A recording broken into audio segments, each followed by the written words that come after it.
Alright everyone, today we are at the brand new Habitat Restore in my hometown of Westminster, Maryland that they just opened. This used to be the Westminster Antique Mall.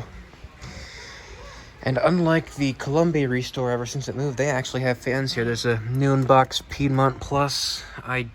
There's nothing here that I like, so there's nothing here to be excited about. There's two new unboxings. There's a Moss thing here. Close mount. Oh, it's a Montgomery Ward. That's interesting. Then there's two junk things there. So yeah, there's two Saturn-like things there, and that's pretty interesting. Yeah, there's nothing here that I see that's interesting, but I don't know. Montgomery Ward, it's interesting. It's cheap, but maybe I'll find a home for it if I do get it.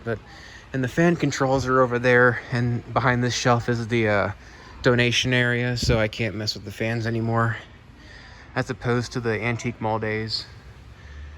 And yep, that's it.